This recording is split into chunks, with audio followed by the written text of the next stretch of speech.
Is Lego scalping also Lego investing? So I've been seeing a lot of things on the internet, so I want to make a quick little video here about something that's kind of controversial in the Lego space as well as other spaces like Funko, cards, different things like that, video games, consoles. So Lego scalping versus Lego investing. They are two different things.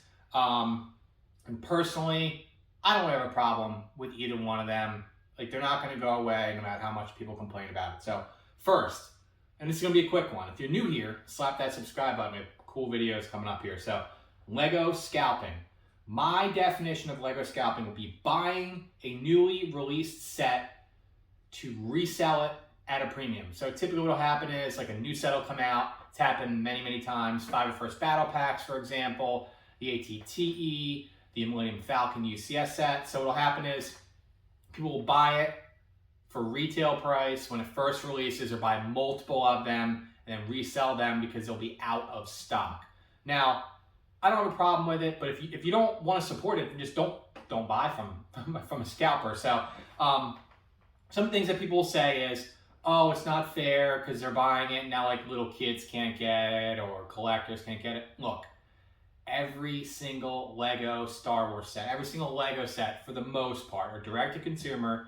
They will be back in stock. They have a shelf life for at least a year. I mean, there's some exceptions. Like the UCS Millennium Falcon was out of stock for a year, but again, it came back in stock. And there's like Star Wars Celebration during the pandemic. There was a couple different things where like Target Red Card holders got certain things and people bought them up.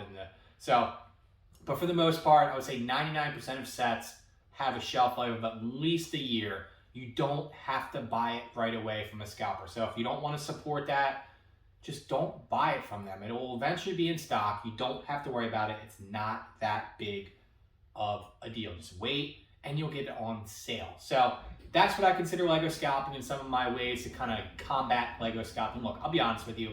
I've done it. I bought sets. I got 2 of the Millennium Falcons. I sold one for like $200 more than I paid for it, and it helped me buy my other one. So I did it as like, it still was a nice price, but I'm guilty of it.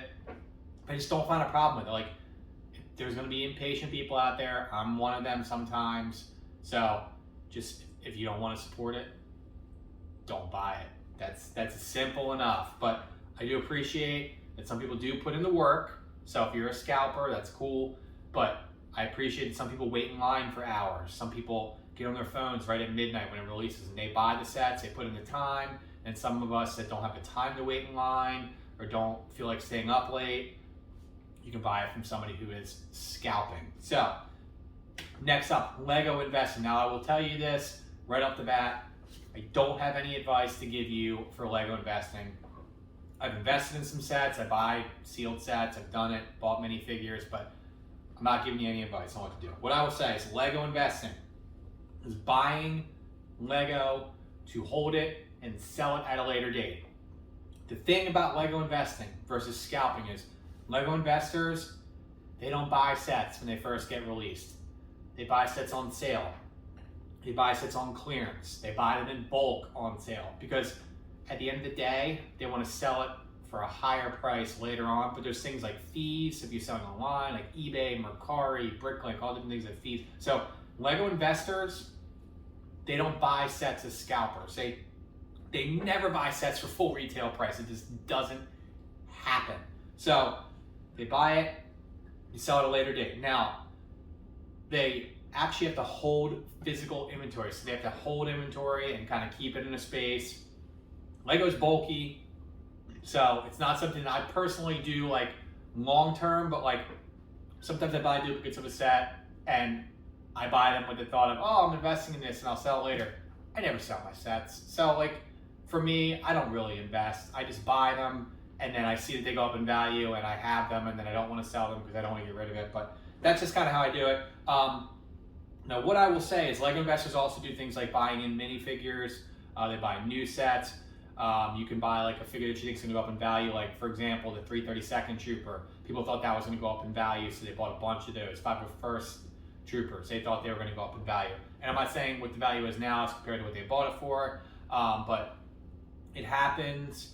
Different figures, so they do that. Now, what I won't consider Lego investing is buying, like what I've been doing recently is buying like bulks of like Goodwill blue boxes, for example. I buy them in bulk and hoping to kind of like get some cool things, pick and choose things I want to keep, resell it, and then resell other things, or buying like a bulk box of like sets with manuals and figures and going through. I feel like that's more like thrifting, for example, not necessarily like Lego investing. I just consider investing buying brand new sets and minifigures and stuff to try to sell them later and actually selling them. So let me know what y'all think. These are just, again, my opinions on the difference between scalping and investing. I don't personally have a problem with either one. You do you, and eventually Lego has made it so if you want to buy a set, you can buy the set, you can get it on sale eventually in most cases. And I will say, I appreciate both in some ways, some shape or forms.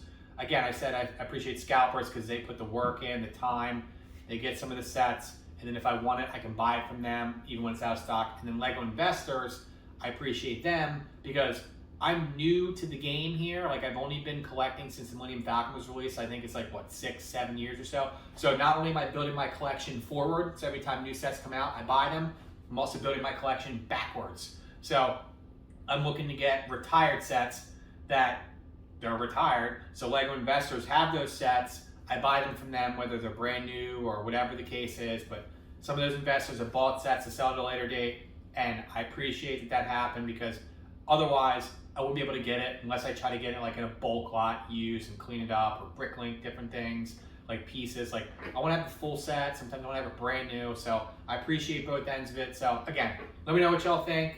I have more videos like this to come. I don't usually make like controversial videos, but I feel like this is something that was worth discussion in a video. So again, thank you for your support. Appreciate you. Please subscribe to the channel. Again, a lot of cool stuff to happen, and I'm looking forward to seeing you in the next video.